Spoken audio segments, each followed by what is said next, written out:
السلام عليكم ورحمة الله وبركاته. اللهم صل وسلم وبارك على سيدنا محمد وعلى آله وأصحابه أجمعين.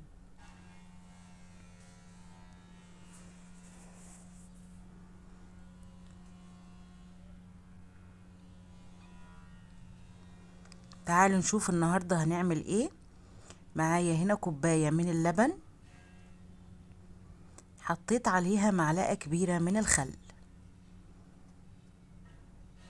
طبعا وصفة سهلة وجميلة جدا. هنشوف دلوقتي مع بعض احنا هنعمل ايه.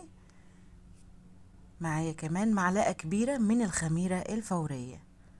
طبعا ملاحظين يا جماعة ان اللبن لما بيتحط عليه الخل بيديني كده زي اللبن الرايب. هحط كمان معلقتين من السكر، وهقلب الخليط بتاعي ده كويس جدا. طبعا شايفين اللبن مع اضافة معلقة الخل اداني زي اللبن الرايب كده. هو ده بيديني خفة وهشاشة للمعجنات بتاعتي. ضفت كمان نص كوباية من الزيت وبياض بيضة. يعني انا حطيت بياض بيضة واحدة بس ونص كوباية من الزيت. انا كمان هسيب لكم المقادير في صندوق الوصف ان شاء الله.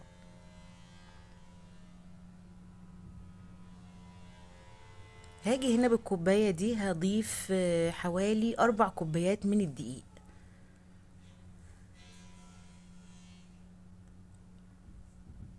طبعا الدقيق هتكوني قبلها تكوني نخلاه كويس ومدخلاله كده كمية هوا كويسة، عشان طبعا هيساعدك برضو. مع نص معلقة من الملح، وهبدأ أعجن العجين بتاعتي كويس قوي لمدة حوالي ربع ساعة.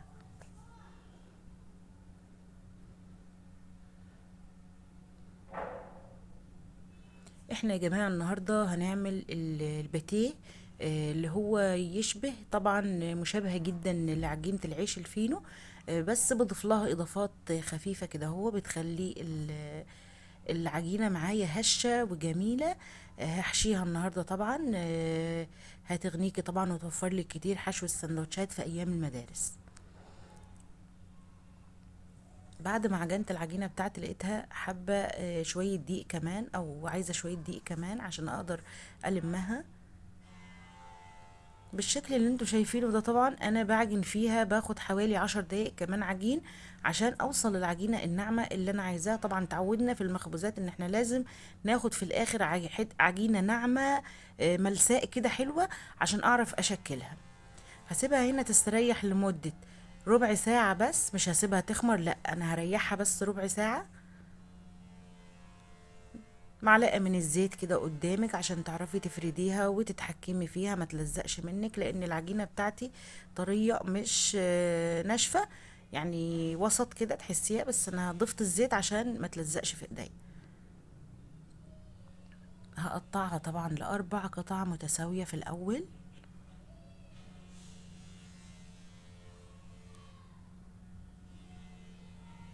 كده انا عملتها 4 كور متساوية. وهاجي لكل كورة من اللي انا قطعتهم دول كمان هاخدها على جزئين. يعني انا كمية العجين اللي معايا هتعمل لي 8 قطع من الباتيه. شايفين اهو كده. هو ده الحجم المناسب اللي انا عايزة اوصل له في الاخر. عايزة تصغريها ممكن لكن ما تكبريهاش عن كده. ممكن تصغري الحجم شوية، يعني ممكن بدل ما انا هقطعها على 8 قطع ممكن اعملها 10، اعملها 12، على حسب الحجم اللي انت حباه، لكن ما تكبريش عن كده.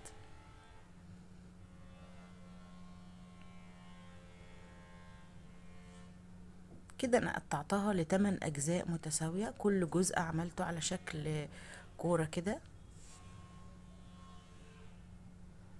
برضه هحطهم كده هو وهستنى لهم لمدة 10 دقايق عشان تبقى سهلة معايا في الفرد. اهو بدهن زيت خفيف. باخد اول قطعة كده معايا بفردها. مش هخليها طبعا تخينة قوي او عالية معايا قوي، لا بهرفعها. ضفت كده مربى، اي نوع حشو انت بتحبيه او ولادك بيحبوه. جبنه، مربى تين، مربى فراوله. انت عايزه الحشوه اللي انت عايزاها. انت ممكن كمان تحشيها لحمه مفرومه. هقفل كويس قوي كده طبعا الطرف اهي، وهبدا احطها في صينيه مدهونه بالزيت.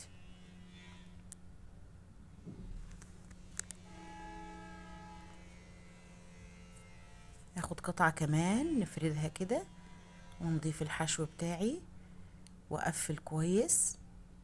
ولازم تطبيقة الجنب دي يا جماعة لازم، عشان الحشوة ما تطلعش مني من بره البتيهاية.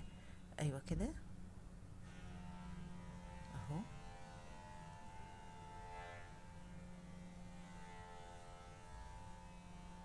هقفل كويس، لازم التقفيلة دي كويس قوي، تضغطي جامد شوية. هنا عندي حشو جبنة، جبنة كريمي عادية جدا، او جبنة فيتا، او جبنة رومي اللي انت تحبيه. يعني عندك كتير من انواع الجبن، طبعا انواع الجبن كتير قوي. الاطعمة المفضلة ليكي وولادك انت اللي يعجبك احشي بيه. قفلتها طبعا اهو زي ما انتوا شايفين. بعد ما خلصت الكمية اللي معايا طبعا هسيبها لمدة نص ساعة لغاية حجمها ما يتضاعف معايا. يعني هديها مرحلة التخمير اللي انا عايزاها اهو. شايفين الحجم بتاعها بقى عامل ازاي. هبدأ طبعا صفار بيض ولبن زي ما تعودنا، وندهن الوش كويس قوي. دي عجينة اقتصادية جدا، مش هتكلفك اي حاجة. طبعا قطعة الباتيه النهاردة في الافران وفي المحلات بقت بالشيء الفلاني. لا، اعمليها في البيت ووفري لنفسك، واكلي ولادك حاجة نظيفة مضمونة من ايديكي، عشان ما تبقيش قلقانة عليهم. وبأرخص حاجة هتعملي احلى حاجة في بيتك. طبعا اللي انا حشيتها مربى، بضيف لها سمسم على الوش كده. يعني هي كنوع من الشكل الجمالي لا اكتر ولا اقل. يعني انت لو مش عايزه خلاص. واللي حشيتها جبنه انا حط لها حبه البركه كده خفيف. شايفين على درجه حراره 180، وهتاخد في الفرن حوالي 25 دقيقه. هتطلع معاكي بالشكل الجميل ده. في اللانش بوكس طبعا لولادك في المدارس، قطعة او قطعتين على حسب طبعا حاجة الطفل.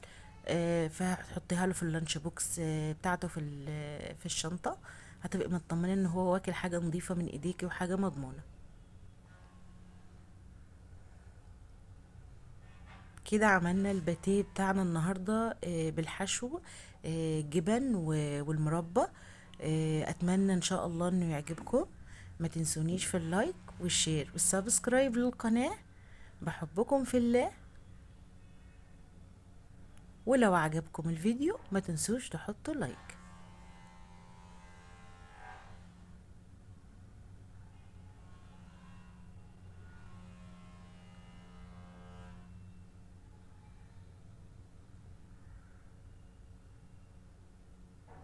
يلا يا جماعة كده، قولوا لي رأيكم في التعليقات.